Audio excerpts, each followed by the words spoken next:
It is the Resistance Report for April 18th, 2017. Our Resistance Report is available in podcast, should you miss it, but of course you won't miss it because you are watching. The theme tonight is Donald Trump can't manage his way out of a paper bag. That's the theme, and it is the unfortunate truth. He sold himself to Americans as a manager, a businessman who made a huge amount of money because he was such a good businessman. He was good at whipping organizations into shape. That's what he said again and again. He promised that he'd whip the United States government into shape. Do you remember that? Making it a model of business efficiency. Well, he hasn't. Not only is the White House in chaos, but the Trump administration's foreign policy is like a bunch of grade school children playing with guns. It is that dangerous. You may recall, for example, a week ago, as tension between the United States and North Korea over missile tests rose, Trump said, quote, "We're sending an armada," unquote, to the Korean peninsula, dispatching the USS Carl Vinson, an aircraft carrier, and 4 other warships in its strike force there. But it now turns out that the armada that was supposed to be sent to North Korea was actually going in the exact opposite direction. In fact, it went to the Indian Ocean. How do we know? Because the Navy posted a picture of that aircraft carrier, the USS Vinson, steaming through the Sunda Strait in Indonesia. That's about 3,500 miles from where the White House placed it.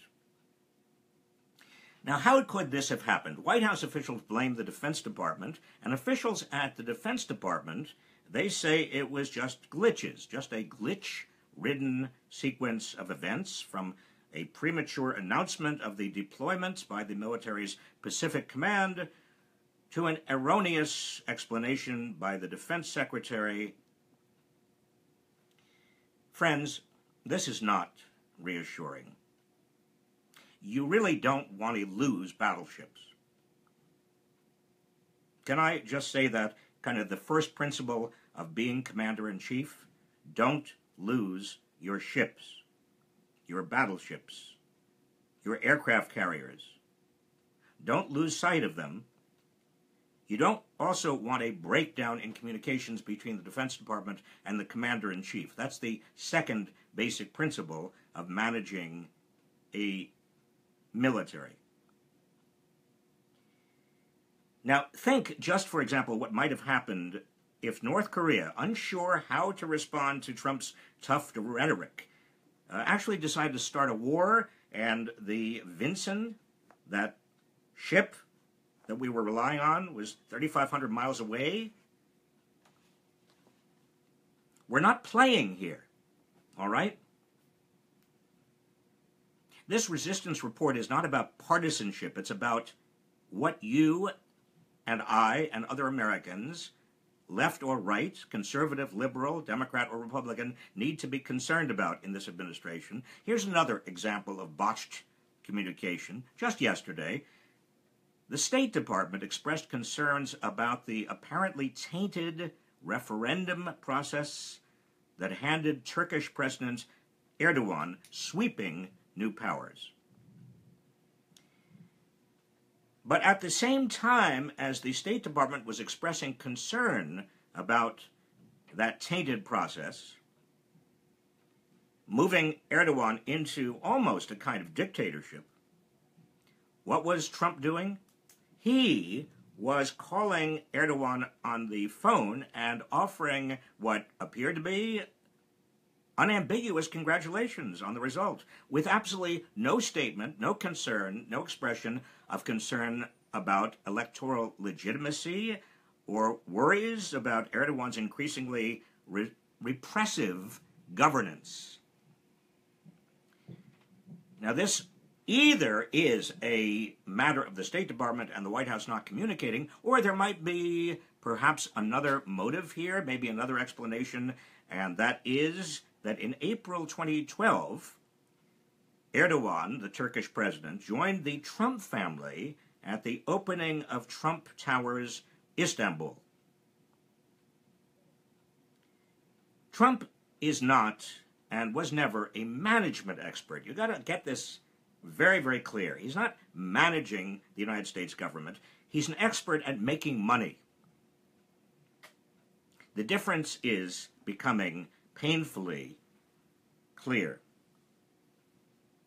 And by the way, in the spirit of what we are trying to do in the Resistance Report, and that is link up what might at first seem to be unrelated pieces of daily news, it came out today that on April 6th, Ivanka Trump's company won provisional approval from the Chinese government for 3 new trademarks, giving it monopoly rights to sell Ivanka brand jewelry, Ivanka brand bags, handbags, and Ivanka brand spa services in the world's second largest economy. That's a big, big concession. That's a big gift. That's worth a lot of money. That same night of that day that China granted provisional trademark approval, that same night, Ivanka, the first daughter, and her husband, Jared Kushner, sat next to the president of China and his wife for a steak and Dover sole dinner at Mar-a-Lago. You think that is a coincidence? Maybe. Or do you think maybe the Chinese approved the trademarks as a gift to coincide with steak and sole at Mar-a-Lago? Well, we don't know, and we may never know, because there's not much transparency here, and there is not much of an attempt to separate the family business from the government business. Which is why the Trumps running their family business out of the White House is really fleecing America, using government office to enrich themselves. It's what a 2-bit dictator's family does in a third world nation. It is not what a president of the United States and his family do in what is thought to be the world's most powerful democracy. And by the way, today's tax day. Now, we have no idea whether Donald Trump is paying any taxes. He still refuses to make his tax returns public. I don't know how he can expect to embark on tax reform, so-called tax reform, regardless of what you mean by that, without the public knowing how he personally is going to be affected by every provision he wants changed in the tax code. Anyway, don't hold your breath for tax reform. Treasury Secretary Steve Mnuchin told the Financial Times that the administration's goal of getting a tax plan signed by August was, quote, not realistic at this point, unquote. Translated into normal English from Washington speak, it means we are nowhere on this. Paul Ryan's border adjustment tax is also going nowhere. The White House is in total chaos. Trump is even talking about trying once again to get a repeal of Obamacare before they try tax reform. Now, can I just say something about the sequence of trying to do very hard things? When you become president, the reason they talk about the 100-day honeymoon is because you got a little window of time to get things done, where the public conceivably is behind you, and especially if your party has control of both houses of Congress. That means you are doubly blessed. You can possibly get things done. That window of opportunity starts to close, because invariably you make mistakes. You lose public support. Members of Congress get a little bit nervous. They see the next election coming. Midterms. So I have a word of advice for Donald Trump. If he's watching, I sincerely doubt it. If you don't get anything done in the next 2 weeks, as you haven't over the last 90 days or so, I don't expect your first 100 days is going to accomplish anything. Anything.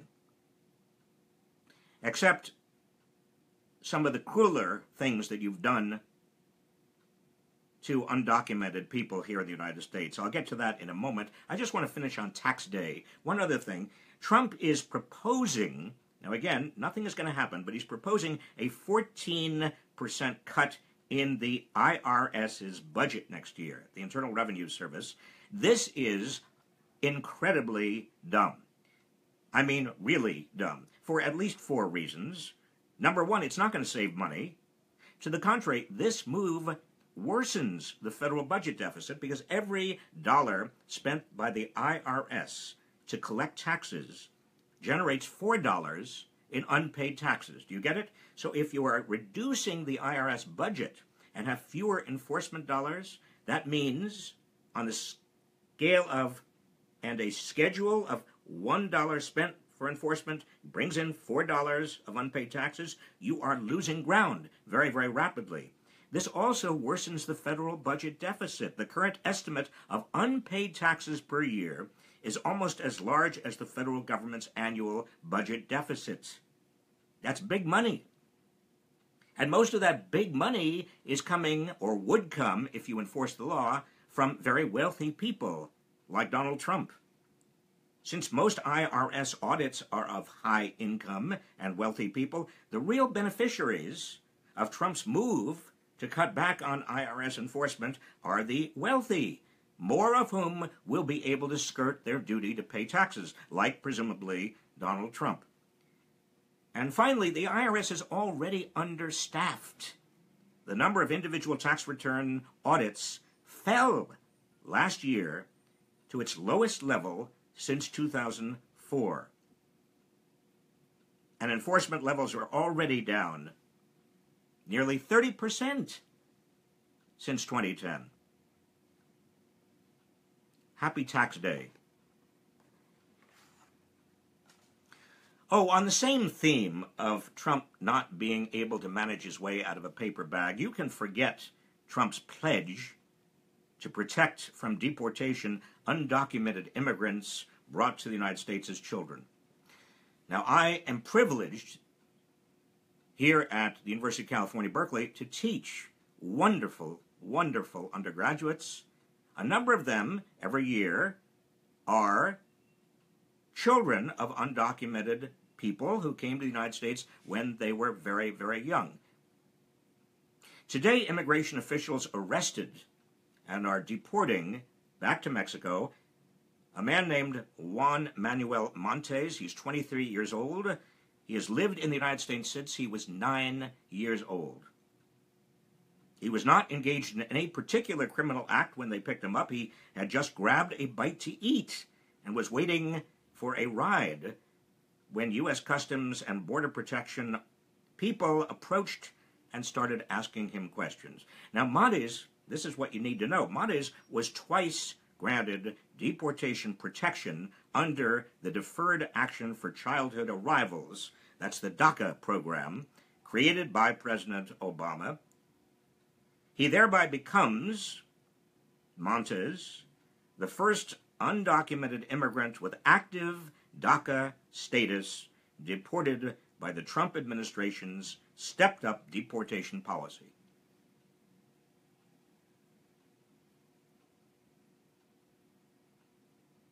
Do you think that is fair?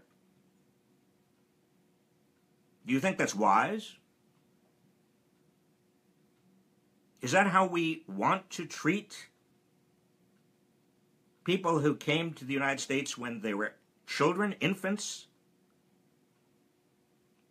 Trump himself had promised not to revoke DACA, these protections. repeatedly saying that he had a soft spot for these young people who are leading productive lives and have few, if any, ties to the countries of their birth. They should not be worried, he told ABC News in January. He went on to say, quote, "I do have a big heart," unquote. Guess what? He doesn't.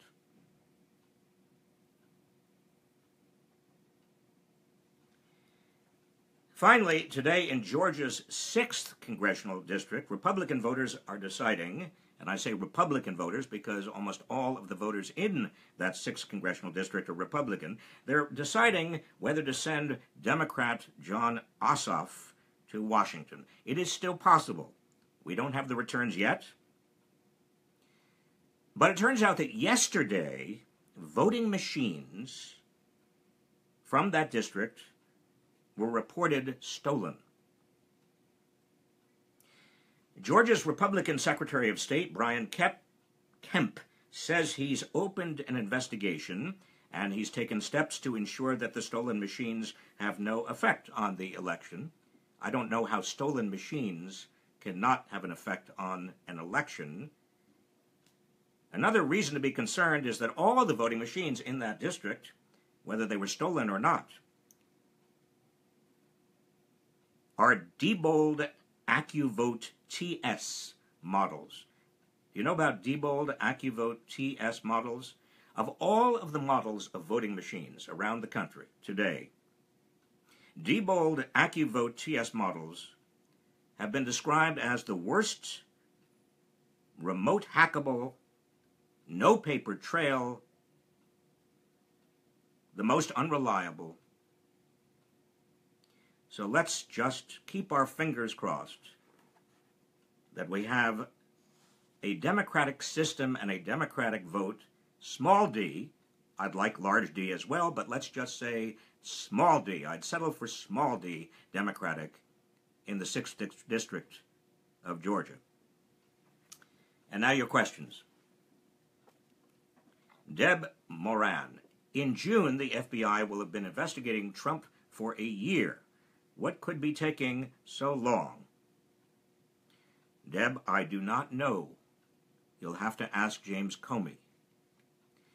All we can tell is that they are continuing their investigation. There are no leaks, interestingly. There were a number of leaks to the Washington Post, New York Times, you recall, but over the past month there have been none. What does that mean?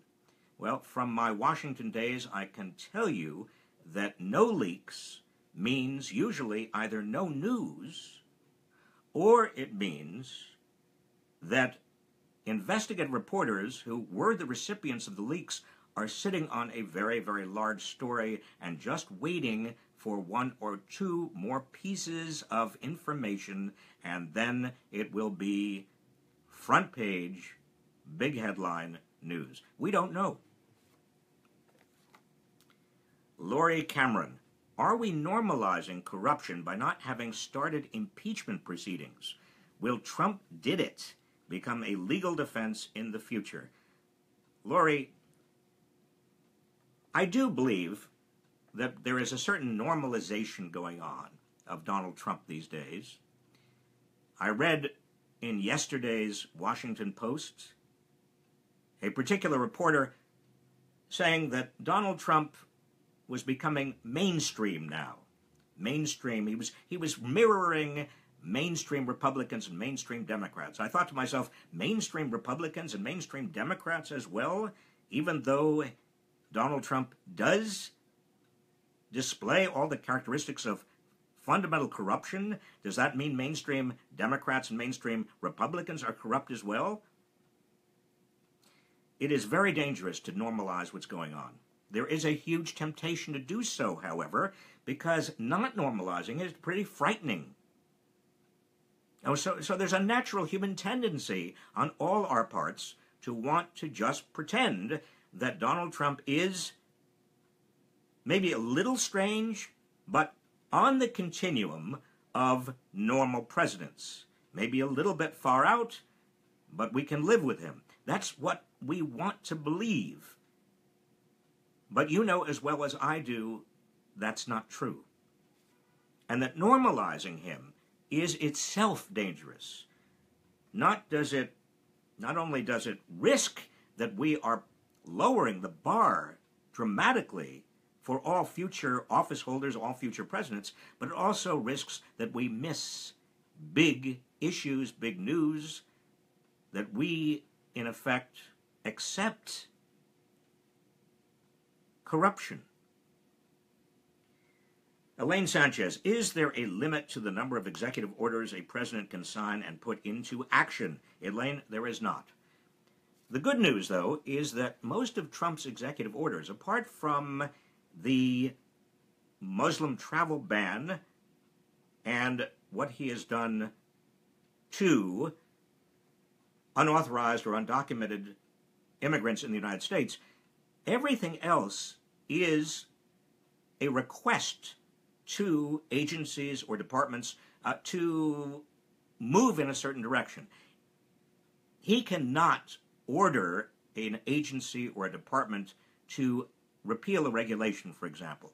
He cannot order Congress to pass a new law, for example. Executive orders are not about that. They really are about how regulations and laws already on the book are going to be enforced. So they have an impact on enforcement. That's what he's done. Everything else is for the cameras. Julia Jones Sheeran, why do Trump's adult children qualify for government protection if they're supposed to be separate from him for business purposes? Julia, I've been asking myself exactly that question. I don't know why we are paying millions and millions of dollars every day to protect Donald Trump Jr. and Eric Trump, both of whom are now in charge of Trump's own private business. And it's not even a sharp curtain or an iron curtain between Donald Trump and his businesses. He now has arranged his trust, so-called, or his contract, so that he can withdraw money at any time from that business. So why should you, and why should I, and everybody else, especially asking ourselves on tax day, why should we be paying all this money to protect Donald Trump's adult children who are raking in money for him? And Markle, will there ever be a way to recoup all the funds Trump and his cohort have spent on security? And look, until or unless we have a Democratic, capital D, majority in the House or Senate, we are not going to be able to push back against any of this, let's call it, for the sake of simplicity, corruption. Because Donald Trump is bending the law in all sorts of ways to his benefit. And frankly, there's nothing that we can do about it. There are a few lawsuits out there. They may end up in federal court. There may be legal decisions against Donald Trump, either under the Emoluments Clause, Article 1, Section 9 of the Constitution, or under ethics laws. But that will take some time. And it's not clear, unfortunately, that private citizens or anybody else have standing to sue Donald Trump on these issues, which, again, is why it is so important to flip the Congress. Jap Mascant, we who are not American citizens see your president and his policies with quite some fear. Well, Jap, we do too, those of us who are American citizens. Is there anything the world outside the USA can do to help? Joab, number one, it is very important that you and the world outside the United States understand that Donald Trump does not represent the views of most Americans. In fact, all of the polls we have show that most Americans actually don't approve of Donald Trump. He lost the popular election by 3 million votes, the largest loss that any president has ever endured and still become president. So understand that. The second thing the world can do is push back.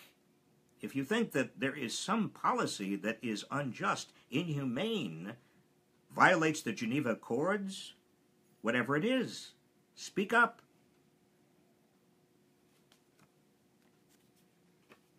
Jeff Johnston, I sometimes find myself in debates with Trump supporters, and it often turns into a shouting match. While debating Trump supporters on CNN, how do you keep so calm? Jeff, I don't keep calm particularly. I try to keep calm because the Trump supporters that are surrogates on network news programs, on cable news programs, in a sense, I feel sorry for them. They're trying to make arguments that are so silly, that are so absurd, that my incense, my degree of outrage is balanced by my degree of just compassion for people who have to do that. Can you imagine doing that day after day, trying to defend something that is indefensible and trying to come up with arguments that are on their face patently vacuous? Two more questions. Gwendolyn Reese. And you, Gwendolyn, it looks like you have two questions. One, I live in Washington, D.C. and have no voting representatives to call, which means I can't take most of the calls to action from groups like Indivisible.com. How can the citizens of the District of Columbia be more effective in resisting? Well, I think you have one big advantage that the rest of us don't have, Gwendolyn. That is, you are living in Washington, D.C., pretty close to the offices of members of Congress.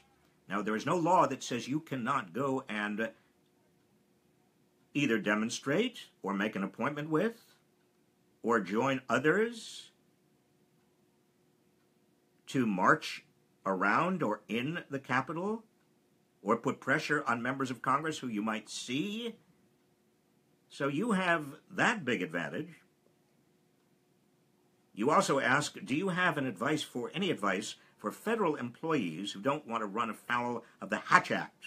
Many are reticent to join protests. Should they be concerned?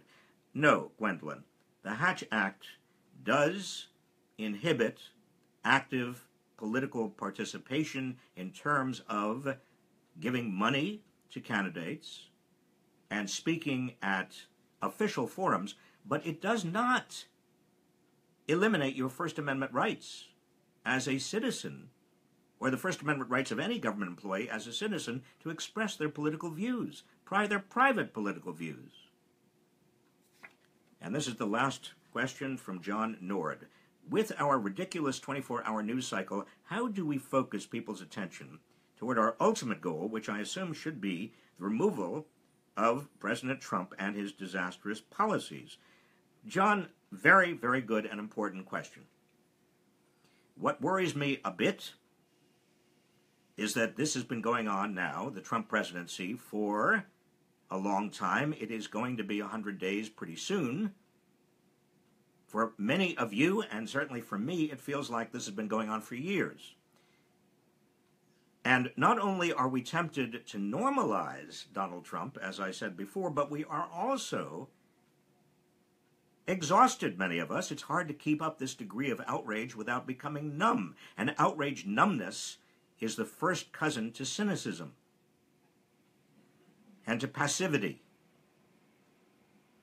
So I'm going to advise you what I have advised others before, and that is, if you are going to make political activism a part of your life, it has to be a practice, just like practicing the piano or practicing anything. You can't do it all the time. You've got to do it in bits. You've got to do it in ways that pace yourself. You've got to understand you're in it for the long term. You're practicing piano, and it's going to maybe take years to show any fruition. Hopefully, we will flip at least one house of Congress in the midterm elections 19 months from now, and hopefully that will be a start. But this is not going to be quick, and it's not going to be easy, and even after Trump, post-Trump, we've got a lot of work to do because there are other potential Trumps after this Trump in terms of authoritarian personalities that would like nothing better than to use the anger that so much of America now feels against our political economic system to their own advantage.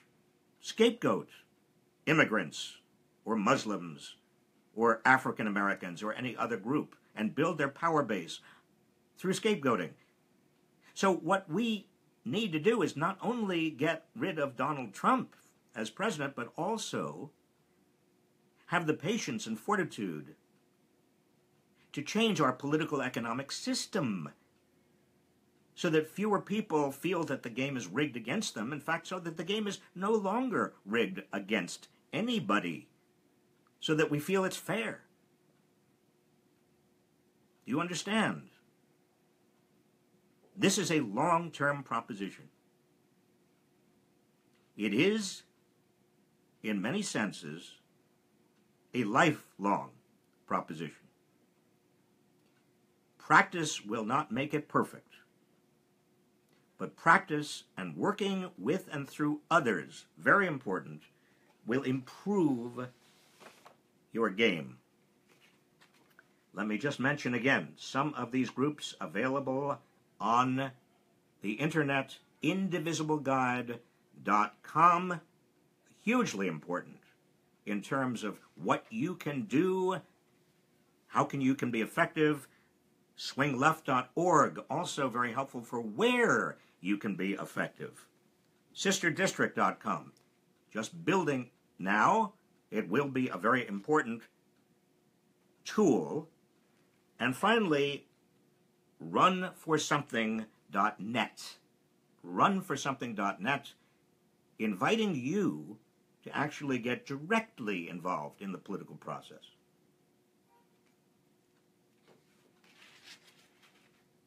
I want to, once again, thank those who have helped put this so-called show, this broadcast, on the air. I had a little piece of paper somewhere around here that had their names on it.